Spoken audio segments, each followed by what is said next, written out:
সম্মানিত দর্শকবৃন্দ, আসসালামু আলাইকুম ওয়া রাহমাতুল্লাহ। আজকের ভিডিওতে আলোচনা করব জানুয়ারি মাসে কি কি সবজি চাষ করলে অনেক ভালো দাম পাওয়া সম্ভব এবং অনেক বেশি পরিমাণে ফলন পাবেন। দর্শক বন্ধু, আমি কিন্তু একজন কৃষক। আমি যে সবজিগুলো চাষ করব সেই সকল সবজিগুলোই কিন্তু আপনাদেরকে চাষ করতে বলবো। এবং যে সবজিগুলো চাষ করতে বলবো প্রত্যেকটা সবজির ভালো মানের উচ্চ ফলনশীল কিছু জাতের সাথে কিন্তু আপনাদেরকে পরিচয় করিয়ে দেবো। তো মূল ভিডিও শুরু করা যাক। সম্পূর্ণ ভিডিওটি ধৈর্য সহকারে দেখতে থাকুন। জানুয়ারি মাসে চাষ করার জন্য অনেক ধরনের সবজি চাষবাস করা যায়, কিন্তু এর ভিতর কিছু কিছু সবজি আছে যে সবজিগুলো অনেক লাভজনক। তার ভিতর উল্লেখযোগ্য এবং অর্থকারী একটি ফসল হলো ঢেঁড়স চাষ। হ্যাঁ দর্শক বন্ধু, এই সময় আপনারা আগাম সবজি হিসেবে অবশ্যই ঢেঁড়সটা চাষ করতে পারেন। এই সময় ঢেঁড়স চাষ করলে ঢেঁড়সের বাজার মূল্য কিন্তু অনেক ভালো পরিমাণে পাওয়া সম্ভব হবে। ধরেন এখন ঢেঁড়স চাষ শুরু করলে এই ঢেঁড়স গুলো যখন বাজারে উঠাবো তখন কিন্তু প্রতি কেজি ঢেঁড়স 80 থেকে 100 টাকা 120 টাকা পর্যন্ত কিন্তু বিক্রি করা সম্ভব হবে ইনশাল্লাহ। তো এই সময় আপনারা আগাম সবজি হিসেবে অবশ্যই ঢেঁড়সটা চাষ করতে পারেন। কিন্তু অবশ্যই খেয়াল রাখতে হবে, এই সময় যদি আপনি ঢেঁড়স চাষ করতে যান অবশ্যই কিন্তু ভালো একটি শীত সহনশীল জাত চাষ করে কিন্তু অবশ্যই চাষ করতে হবে। তো এই সময় ঢেঁড়সের ভিতর উল্লেখযোগ্য এবং ভালো মানের একটি জাত হলো AR মালিক সিড কোম্পানির সুপার সুমি। হ্যাঁ, এই সুপার সুমি ঢেঁড়সের জাতটা আপনারা চাষ করবেন এই সময় যারা ঢেঁড়স চাষ করতে চাচ্ছেন।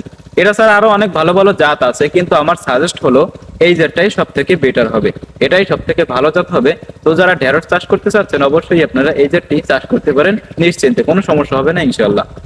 এছাড়া এখন ঢেঁড়স চাষ কিন্তু অন্যান্য সময়ের তুলনায় একটু চাষ পদ্ধতিটা ব্যতিক্রম রয়েছে। যেমন এই সময় ঢেঁড়স চাষ করলে কিন্তু অবশ্যই বীজগুলা ঘন করে রোপণ করতে হবে, পাতলা পাতলা কিন্তু রোপণ করা যাবে না, অবশ্যই ঘন রোপণ করতে হবে।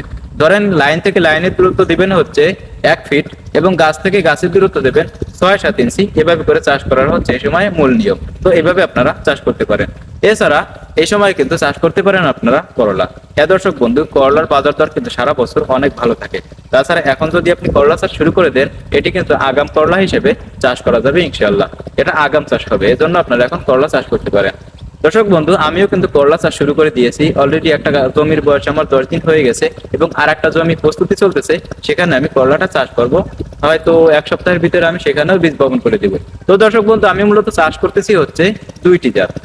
অনেক জাত আমি চাষ করছি, অনেক জাত আমার চাষ করা, সেই ভিতরে যে জাতগুলো ভালো সেই জাতগুলো হচ্ছে আপনাদেরকে চাষ করতে বলি এবং সেই জাতগুলো আমি ব্যক্তিগতভাবে আমিও চাষ করে থাকি। তার ভিতর এখন চাষ করার জন্য সব থেকে ভালো জাত হলো AR মালিক সিড কোম্পানির আলিশা। হ্যাঁ দর্শক, আলিশা করলাটা অনেক ভালো।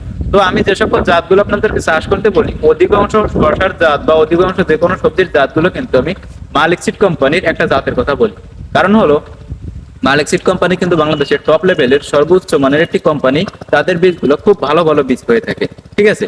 তো একটা সবজির বীজ ধরেন করলার কিন্তু মালিক সিড কোম্পানির অনেক জাত রয়েছে।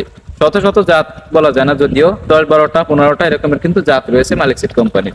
তো এর ভিতর থেকে একটা জাতকে আসলে বাছাই করে নেওয়া যায় না? হ্যাঁ অবশ্যই যায়। এজন্য অনেক জাতের ভিতরে সব থেকে আলিশা করলাটা এটা কিন্তু ভালো হয়। দ্বিতীয় নম্বরে রয়েছে হচ্ছে দুর্বার, এরপরে সালাম করলা আছে, এরপরে গোলরি করলা আছে, এরপরে হচ্ছে US 13-15 এই জাতের করলা আছে। প্রত্যেকটা জাতি কিন্তু ভালো, কিন্তু এর ভিতর সব থেকে ভালো হবে হচ্ছে আলিশা। এজন্য আপনারা আলিশাটা চাষ করতে পারেন। আমি কোনো কোম্পানির প্রচার করতেছি না, কোনো কিছুই না। আলিশা করলাটা আপনারা চাষ করলে অনেক ভালো ফলন পাবে। তো দর্শক বন্ধু, এখন সমস্যা হলো যে সকল জাতগুলো আপনাদেরকে চাষ করতে বলি এই জাতগুলো কিন্তু আসলে সচরাচর সব জায়গায় পাওয়া নাও যেতে পারে। যদি এমন সমস্যায় পড়ে থাকে তাহলে কিন্তু স্ক্রিনে নাম্বার দেওয়া আছে, সেই নাম্বারে যোগাযোগ করলে বীজগুলো কিন্তু আমি পাঠিয়ে দিতে পারবো হোম ডেলিভারির মাধ্যমে সারা বাংলাদেশের যে কোনো প্রান্তে। এখন প্রশ্ন আসতে পারে আমি আসলে বীজগুলো কোথায় পাবো? দর্শক বন্ধু, সবজি চাষ করা আমার মূল পেশা। অনেক পরিমাণে সবজি আমি চাষবাস করি, অনেক ধরনের সবজি কিন্তু আমি চাষবাস করে থাকি। এর পাশাপাশি হচ্ছে বড় পরিসরে বীজ ব্যবসাটাও আমার আছে। বীজ ব্যবসা করি এবং পাশাপাশি সবজি চাষ করি। যেহেতু বীজ ব্যবসা করি সকল ধরনের বীজ আমার কাছে অ্যাভেলেবেল, এজন্য প্রত্যেকটা সবজির 1-2 প্যাকেট বীজ আমি সেখান থেকে নিয়ে আমি কিন্তু চাষ করে দেখি কোনটা কেমন ফলন দিচ্ছে, কোনটা কোন সময় চাষ করার জন্য উপযুক্ত। এগুলো দেখার পরে আপনাদেরকে সাজেস্ট করি আপনারা এই জাতটা চাষ করেন, এই জাতটা চাষ করে লাভবান হবেন। এটা হচ্ছে মূল বিষয়। তো এটা হচ্ছে মূল বিষয়। আপনারা আলিশা করলাটা চাষ করতে পারেন, করলা দ্বারা এই সময় চাষ করতে চাচ্ছেন।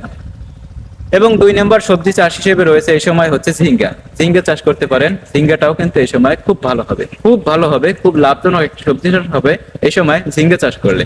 এটা হচ্ছে আগাম। এখন যতগুলো সবজি চাষ করতে বলতেছি এগুলো হচ্ছে আগাম, এবং যে জাতগুলো চাষ করতে বলতেছি এই জাতগুলো যদি চাষ করেন তাহলেই হচ্ছে অনেক ভালো ফলন পাবেন।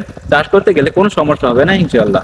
তো ঝিঙ্গা চাষ করার জন্য অবশ্যই এই সময় চাষ করবেন হচ্ছে সুপ্রিম সিড কোম্পানি। এখানে কিন্তু আমি মালিক সিড কোম্পানির কথা বলতেছি না, এখানে হচ্ছে সুপ্রিম সিড কোম্পানির অসীম। এছাড়াও এই সময় আপনারা চিচিঙ্গা চাষ করতে পারেন। হ্যাঁ দর্শক বন্ধু, চিচিঙ্গা চাষটাও কিন্তু এই সময় অনেক লাভজনক। চিচিঙ্গা চাষ করতে গেলে অবশ্যই চাষ করবেন হচ্ছে আশা। আশা চিচিঙ্গার জাত, এটা কিন্তু সব থেকে ভালো হবে। প্রত্যেক গিটে গিটে কিন্তু চিচিঙ্গা ধরবে ইনশাল্লাহ। এছাড়াও এই সময় হচ্ছে চাল কুমড়াটা চাষ করা যায়। চাল কুমড়া চাষ করলেও অনেক ভালো ফলন পাবেন। চাল কুমড়া চাষ করার জন্য অবশ্যই চাষ করবেন হচ্ছে সুপার কুইন। সুপার কুইন হচ্ছে এসিআই কোম্পানির। এসিআই কোম্পানির সুপার কুইন এটা হচ্ছে সব থেকে ভালো চাল কুমড়ার জাত। তো যে জাতগুলো আপনাদেরকে বললাম, এই জাতগুলো কিন্তু আমার কাছে পেয়ে যাবেন। জাতগুলো আমার কাছে অ্যাভেলেবেল।